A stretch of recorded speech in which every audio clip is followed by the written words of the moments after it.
Bakit kaya until now ay hindi pa ginagawa ni Senador Alan Peter Cayetano ng tagig ang kanyang sinasabing dapat mag-resign? Sabi niya lahat gusto niyang idamay. Dahil daw dito sa isyu ng graft in corruption o problema ng ating bansa. Ngayon ang tanong at hamon ng marami, abay mauna ka. Mauna kang mag-resign. Pag pinangunahan mo, ay di ba? Kung mayroong susunod, ay di okay. Pero at least, ikaw ang nagpanukala nito, ikaw ang may gusto nito, ay di ipakita mo, leader by example. O baka naman gimmick mo lang yan for publicity. Kumbaga sa salitang kanto, umepal ka lang para mapag-usapan. Seryoso ang ating bansa. Tapos hindi ka naman seryoso sa panukala mo.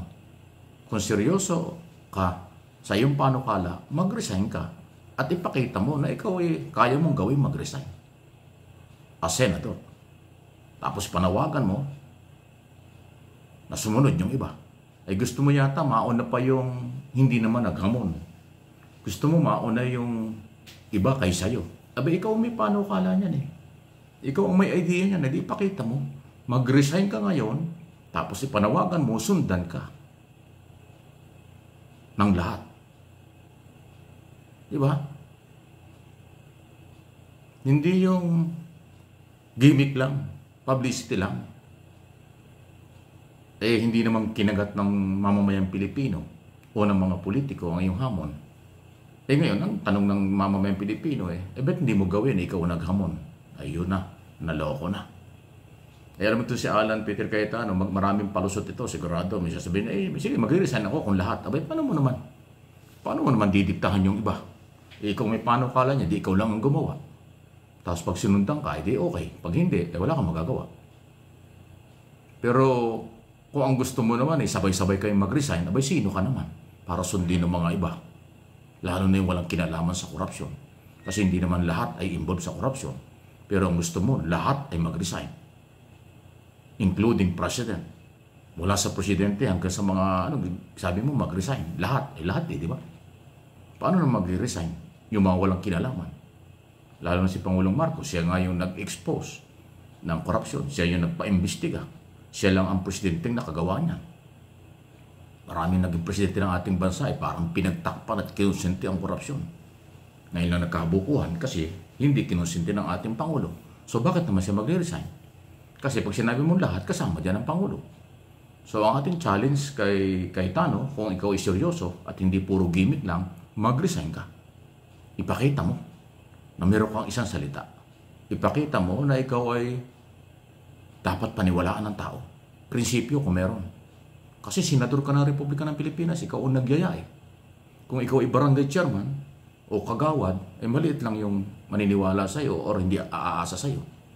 Pero dahil senador ka ng buong Pilipinas, napakalaki ng scope niya, napakalawak ng pananagutan dyan. So ginawa mo, idea mo ito, umpisahan mo. At pag ginawa mo yan, mananawagan din ako dito sa aking mga channel na sundan ka. Baka nga yan ang solusyon. Mag-resign. Di ba? Kahit na sinasabi ng mga magagaling na abogado, wala sa batas ang snap election. Kasi ang gusto mo mag-resign din snap election. Yung pagre-resign, okay yun. Kung may delikadesa. Yung pagre-resign, walang paglabag sa batas. Yung pagre-resign, voluntaryo yan, diskarte mo yan, wala kang lalabagin sa batas. Pero yung snap election, malabo yun. Malabo yun sa sabaw pa ng pusit. Malabo pa yun sa sabaw ng pusit. Kasi wala sa batas ang snap election. Special election, nandun. Halimbawa, nag-resign ka, Alan. Sabi ng COMELEC, para mapunuan yung posisyon sa Senado dahil nag-resign ka, di magkakaroon ng special election para ipapalit sa'yo. Yun ang legal. Pero snap election, suntok sa buwan yan. Kaya na nga ba sinasabi natin? Kaya alam nyo mga kaibigan, walang personalan, kilala ko, kaibigan ko rin si Alan. Huwag tayo masyadong nagpapapaniwala sa mga politikong magaling, masyadong madadaldal. Pero pag sinundan mo naman yung sinasabi, hindi naman kayang gawin.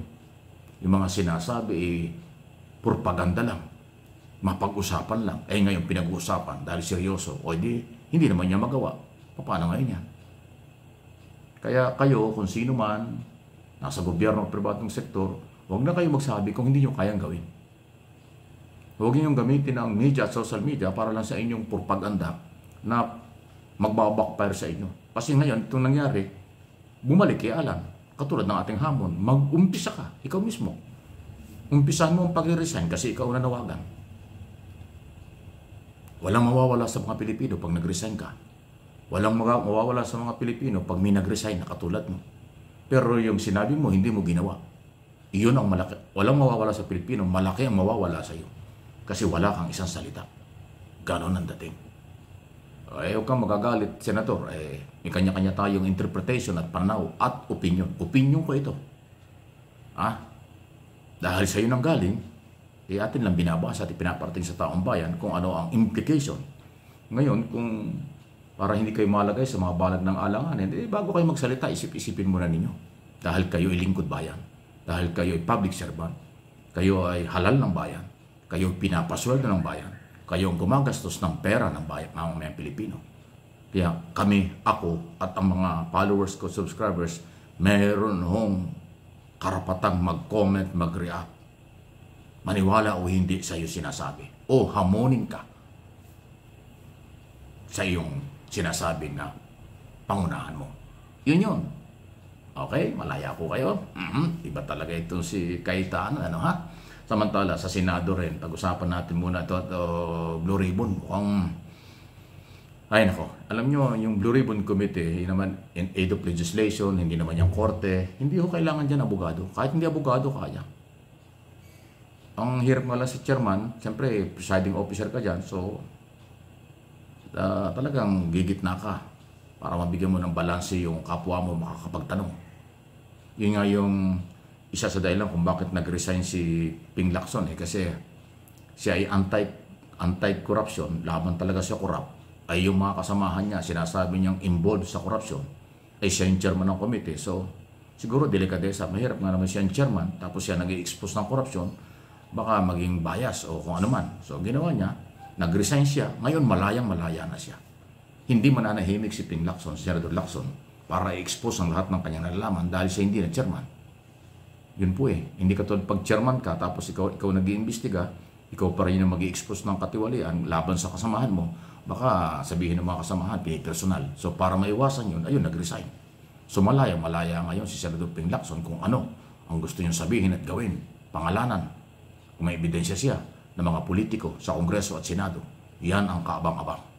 At good luck naman dito sa acting chairman na si Senador Erwin Tulfo. Kahit bagong senador, pero siya yung kaya niya yan. Broadcaster yan, media yan Alam niyang i-handle kung paano ang investigative reporting at tinding investigasyon in aid of legislation. Ayan At kung sino man po ang maghahawak niya sa susunod na mga araw, hindi natin alam. Bahala ang Senado dyan. Basta nakatingin ng taong bayan sa inyo at nagbabantay sa inyo kung ano inyong mga ginagawa.